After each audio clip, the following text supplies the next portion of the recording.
అందరికీ నమస్కారం. నేను శిరీష. ఈరోజు మనతో పాటు ఉన్నారు ప్రముఖ ఆధ్యాత్మికవేత్త ప్రొఫెసర్ డాక్టర్ ముల్లపూడి సత్యనారాయణమూర్తి గారు. గురుగారితో మాట్లాడదాం. గురుగారు నమస్కారం. నమస్కారం అమ్మా శిరీష.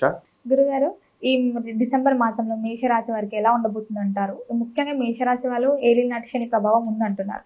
సో వీళ్ళు ఎలాంటి జాగ్రత్తలు తీసుకోవాలి? ఏ దైవాన్ని పూజించమంటారు? పెళ్లి కల వచ్చేసిందే బాలా అని మేషరాశి వాళ్ళందరికీ కూడా ఏలినాటి శనిలో పెళ్లి కల వచ్చేసింది, ప్రేత కళ రాలేదు.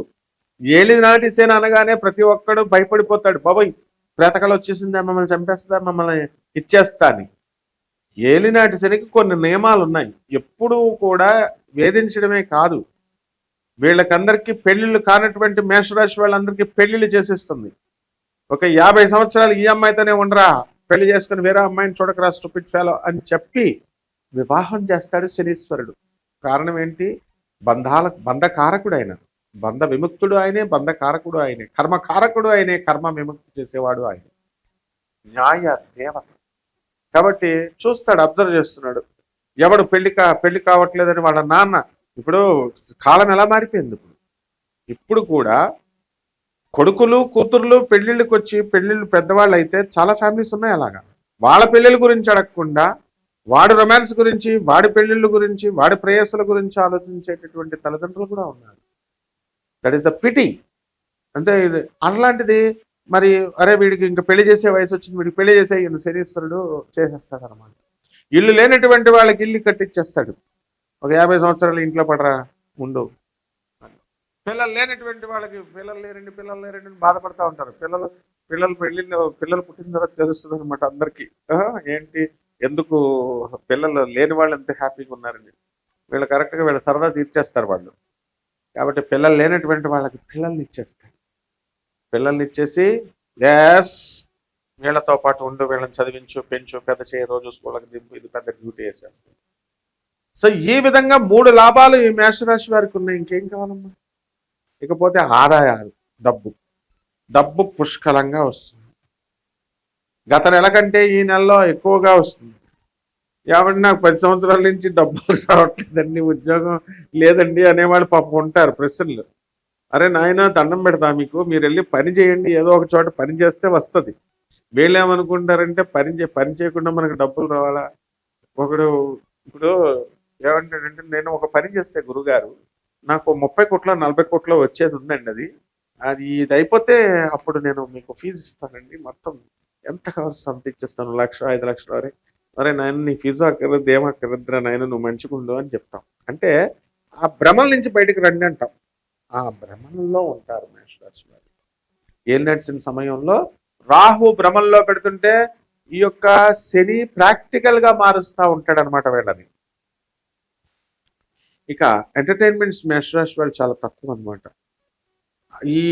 అందులో డిసెంబర్ నెలలో వీళ్ళు అసలు బ్రహ్మాండంగా వీళ్ళు విందు వినోద కార్యక్రమాలే ఈ నెలంతా కూడా. ఎందుకంటే శుక్రుడు కాబట్టి ఈ రకంగా చిట్టి పాటల వ్యాపారం చేస్తున్నటువంటి వాళ్ళు షూరిటీలు చూస్తేనే కానీ చూసుకుంటే కానీ ఇవ్వకూడదు. ఇస్తే కొంచెం మళ్ళీ లాస్ అయ్యారని బాధపడతారు. రియల్ ఎస్టేట్ బిజినెస్ చేసేటటువంటి వాళ్ళు ఏమో నోటు దగ్గరికి వస్తుంది గురుగారు, నోటు దగ్గరికి వచ్చి ఆగిపోతుందండి అంటారు. మరి జాగ్రత్తగా చేయాలి, దురాశగా ఎక్కువ చెప్తే ఎవరుకుంటారు.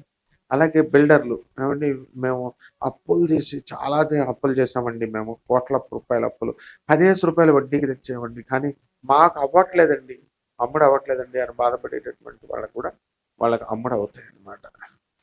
ఇకపోతే అత్తగారులు రివర్స్ అయిపోతారు, ఆడవాళ్ళు రివర్స్ అయిపోతారు ఎప్పుడూ డిసెంబర్ 15 దాటిన తర్వాత. అలాగే ఆరోగ్యాల దగ్గరికి వచ్చేసరికి ఏమవుతుంది, తలనొప్పి, మైగ్రేన్, తలనొప్పి వస్తుందండి, ఒళ్ళు నొప్పులు వస్తున్నాయండి అంటారు. ఏంటి, ఒకవేళ 24 గంటలు కష్టపడి ఏమన్నా చేస్తే ఒళ్ళు నొప్పులు అని అంటాం. ఇప్పుడు మా శిష్యురాలు ఒక అమ్మాయి ఉంది, అక్కడికి వచ్చేసి వాళ్ళ ఫారెన్ నుంచి వాళ్ళ ఆయన ఫ్రెండ్ ఒకడు వచ్చి, అబ్బా ఎంత నీట్గా పెట్టావమ్మా, ఎంత నీట్గా పెట్టావు కిచెన్, మా ఆవిడ ఎక్కడ సామాన్ అక్కడే పడేస్తుంది అని చెప్పేసి వాడు మెచ్చుకుంటుంటే ఈ అమ్మాయి మురిసిపోతుంది. ఈ అమ్మాయి వాళ్ళ హస్బెండ్ చాలా ఇంటెలిజెంట్, చాలా మంచోడు. ఒకటే అన్నాడు, అసలు నువ్వు మెచ్చుకుంటున్నావు నాయన, బాగానే ఉంది, అసలు ఈమె కిచెన్లోకి వచ్చి వారం రోజులు అయింది, ఇప్పుడు రోజు కిచెన్ చేస్తుంటే మురుకుందా లేదా ఏదుందో తెలుస్తుంది. వారం రోజులు కిచెన్ ఉండకుండా రోజు ఇదే ఆర్డర్లు పెట్టుకుని తినేస్తున్నారు ఇంటిల్లో పాది. అప్పుడు ఇంక కిచెన్తో పని ఏముంటుంది. కాబట్టి అలా కాకుండా వీళ్ళంతా కూడా మేషరాశి వాళ్ళు హార్డ్ వర్క్ చేస్తారు, కష్టజీవులు. కాబట్టి మేషరాశి వాళ్ళంతా విదేశాలకు వెళ్ళిపోతారు. హైదరాబాద్ మొత్తం ఖాళీ అయిపోద్ది అనమాట. అంటే అంతమంది వెళ్తారు అని అర్థం. వెళ్ళిన ప్రతి స్టూడెంట్ చదువుకుంటాడు.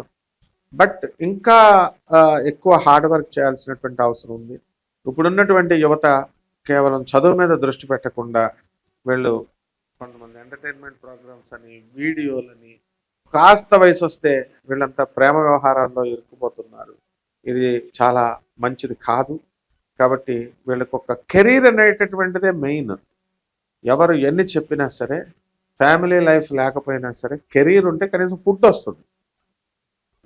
ఉత్తి ఫ్యామిలీ కెరీర్లకు ఉద్యోగం లేకుండా లవ్ మ్యారేజ్లు చేసుకుని ఎలూప్మెంట్ చేసుకుంటారు చిన్నపిల్లలు, ఇంటర్మీడియట్ పిల్లలంతా.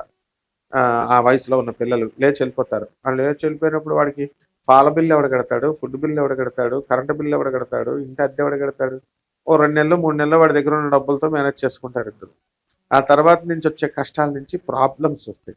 వెల్ సెటిల్ అయిన తర్వాత లవ్ చేయండి అంటే ముందే చేసేస్తాం, దుకాణం పెడతారంటారు వీళ్ళు. అంటే ఇవన్నిటిని కూడా కాదని తీసి ప్రాక్టికల్ లైఫ్లోకి ఈ యొక్క మేషరాశి వాళ్ళని నడిపిస్తాడు శని భగవానుడు. అలాగే గురుగారు, ఈ సినీ రంగాల వారికి, కళాకారులకి, అలాగే రాజకీయ రంగంలో ఉన్న వారికి ఎలా ఉండబోతుంది అంటారు మరి మాసం అంతా? సినీ రంగంలో, రాజకీయ రంగంలో ఉన్న వాళ్ళు ఎప్పుడు కూడా హ్యాపీగానే ఉంటారు. ఎందుకంటే సినిమాల్లో పాపం కొత్త ప్రాజెక్ట్స్ రావాలి వీళ్ళకి. ఆ ప్రాజెక్ట్స్ రీత్యా వీళ్ళు చేసుకుని సక్సెస్ఫుల్గా మంచి పేరు తెచ్చుకుంటారు. ఈ యొక్క రాహు లాభంలో ఉన్నాడు కాబట్టి. అలాగే రాజకీయ నాయకుల్లో ఉన్నటువంటి వాళ్ళకు కూడా వీళ్ళకి పదవులు రావడానికి అవకాశాలు అధికంగా ఉన్నాయి. అంటే కష్టపడతారు. మేషరాశి వాళ్ళు డిసెంబర్ నెలలో విపరీతంగా కష్టపడతారు. కష్టపడినప్పుడు కష్టే ఫలే, ఆటోమేటిక్గా రిజల్ట్ వచ్చేస్తుంది. కాబట్టి ఈ యొక్క రాశి వారి ఇవన్నీ కూడా మనము సూచనప్రాయంగా మనం కోటాను కోట్ల మందికి కామన్ ప్లాట్ఫారం మీద చెప్పేటటువంటి ఫలితాలు. అయితే యాక్చువల్గా ఎవరి వ్యక్తిత్వము, ఎవరి వ్యక్తిగత జాతకం వాళ్ళు తెలుసుకోవాలనుకున్నప్పుడు వాళ్ళకి ఎప్పుడు జాతకం వికసిస్తుంది, ఎప్పుడు వాళ్ళకి ఉద్యోగం వస్తుంది, ఎప్పుడు వీళ్ళకి మరణం వస్తుంది, ఎప్పుడు వీళ్ళు అది మరణం కూడా చెప్పొచ్చు, కానీ శాస్త్రరీత్యా మనం కొన్ని విషయాలు చెప్పకూడదు అనమాట. But we can assess definitely which is the bad time, ఎప్పుడు యాక్సిడెంట్లు అవుతుంది. ఈ రకంగా వీళ్ళందరూ కూడా ఎప్పుడు ప్రతి ఇన్సిడెంట్ని కూడా పిల్లలు ఎప్పుడు కలుగుతారు, తర్వాత ఉద్యోగం ఎప్పుడు వస్తుంది, ఇలా పిన్ పాయింటెడ్గా మనము ఈ జాతక విశ్లేషణ అనేటటువంటిది మనం చేయొచ్చు. దీనికి అత్యాధునికమైనటువంటి నాసా రిపోర్ట్స్ని మనం తీసుకుని మనం మోడర్న్ సైన్స్ని, అలాగే అతి ప్రాచీనమైనటువంటి ఋషుల యొక్క ఇచ్చినటువంటి ఆ శాస్త్రాన్ని రెండింటిని బ్లెండ్ చేసి కలిపి మనము ఈ జాతక విశ్లేషణ చేస్తే మోస్ట్ అక్యురేట్గా రావడానికి అవకాశాలు ఉంది. అంటే పరిహారాలు కూడా మనం ఈ మేషరాశి వారికి ఏలినాటి శని జరుగుతుంది కాబట్టి ఈ శని జపం చేసుకోవాలా, శని స్తోత్రాలు చదవాలా, శనికి కిలోంపావు నల్ల నువ్వుల్ని, నల్లని వస్త్రాన్ని ఇచ్చి పేద బ్రాహ్మణులకి శనివారం నాడు ఉదయం 8 గంటలకి దానం చేసుకోవాలా. దశమహావిద్యల్లో ఒకటైనటువంటి మహాకాళి అమ్మవారి యొక్క హోమాన్ని ఇళ్లలో చేసుకోవాలా. ఆ మంత్ర జపాన్ని, అనుష్ఠానాన్ని మనం చేసుకోవడం ద్వారా అద్భుతంగా వస్తుంది. ఎవరికి మంత్రం కావాలన్నా కూడా మనల్ని కాంటాక్ట్ చేయొచ్చు, మనం తప్పకుండా మనము ఇవ్వచ్చు. ఓవరాల్గా గురుగారు, డిసెంబర్ మాసంలో మేషరాశి వారికి ఎలా ఉండబోతుంది, ఎలాంటి జాగ్రత్తలు తీసుకోవాలి, ఏ దైవాన్ని పూజించాలో తెలియజేసినందుకు ధన్యవాదాలు.